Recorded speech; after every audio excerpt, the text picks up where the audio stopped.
business. You're wondering what the kerfuffle in the background is. We are going to talk Sunderland now. Normally we wouldn't wait this long to talk about the other team. I'm sure Sunderland fans, you understand these are special circumstances, and I really hope that maybe after the Championship playoff final we are doing something similar at the Stadium of Light and celebrating a Sunderland success at Wembley. Who knows what is to come this season. I know some Sunderland fans who usually listen will have decided not to tonight, which is completely understandable, bearing in mind the main subject matter. But yesterday's events aside, it was probably the Black Cats' most disappointing performance of the season on Saturday. Down to Van Eyck, but Mienda strong, wins the ball back. He's trying to break through now to the edge of the penalty area, into the edge of the box. Mienda, he's laid it off to Mundle. Mundle on his right foot, back to Mienda. That's a poor left foot shot. Grimes pushes it through. Torup now to right, edge of the area on the shoulder of Mepham. Little back heel to Sakamoto. Comes back to Allen. Allen's shot blocked by Dan Neil on the 18-yard line. Neil trying to head the ball out again, but then won by Allen. Circuit on the left wing. It's a throw to Sunderland just inside the Coventry half. To Dan Neil, and he's lost it. Mason Clark's got it. Plays it Torup, looking for the run of right. He is onside. He's got defenders behind him. He shoots and he scores. 22 yards out. The American Haji Wright scores in the 22nd minute. Thomas will play it over the top, looking to get right away. Past Mepham, right at the edge of the area. He's tripped. It's a penalty. There's no question. Mepham tripped Haji Wright, and it's a penalty. Haji Wright against Anthony Patterson. He takes a run round to the left and then a little jiggle, and he plays it right down the middle. 2-0 to Coventry. Corner then again from the left. Grimes again with this one. Hangs in the air. Thomas! What a save by Patterson! And it's blocked again. And Torup puts it behind for another corner. Mepham wide now for Hume. Closed down by Mason Clark. Now good run by Mienda. Down the right to the edge of the penalty area. Mienda into the penalty area. Left foot. Past the foot of the post.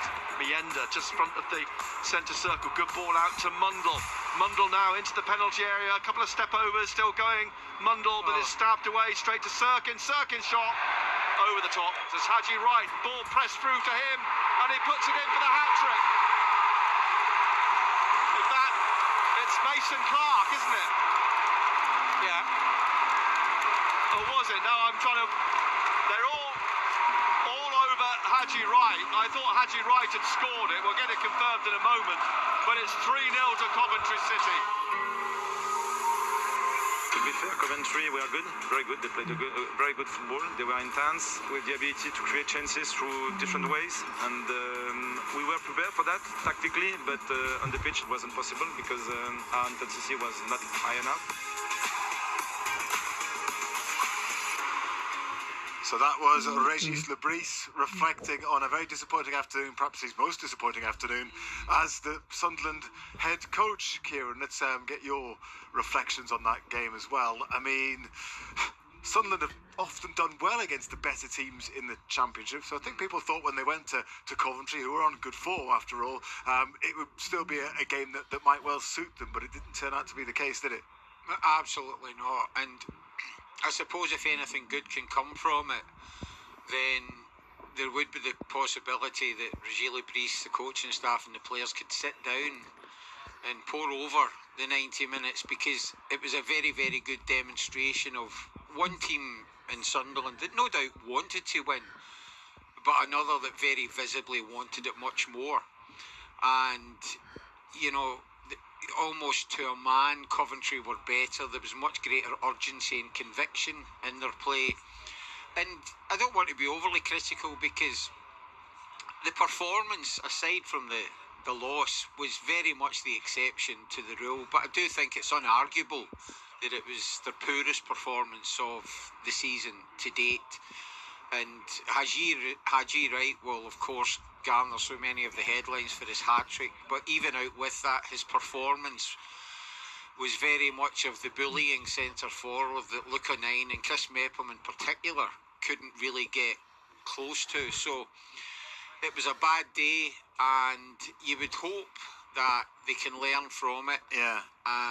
You know, they've lost games this season, of course they have, but you know, the performance and what looked like a lack of desire, but probably wasn't, but in comparison to Coventry, then it's almost inevitable that the outcome's going to be disappointing. They have been dropping points in Yeah. recent weeks. Are you worried this could become a little bit of a slump, even though they have that big cushion and the playoffs look safe and secure? Are you worried that this could get into a bit of a slide, because you wouldn't want that even going into the playoffs?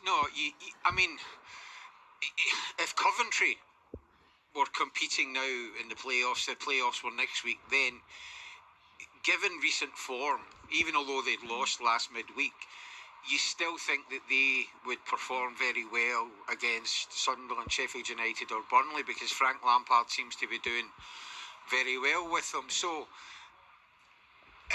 Sunderland are in an unusual situation. You know, they're almost certain to be in the playoffs. And certainly one of the things that I would do if I was in the position of Gilles Brice is, regarding the scouting operation at the club, I would probably spend much more time now focused on scouting the clubs that you're going to play in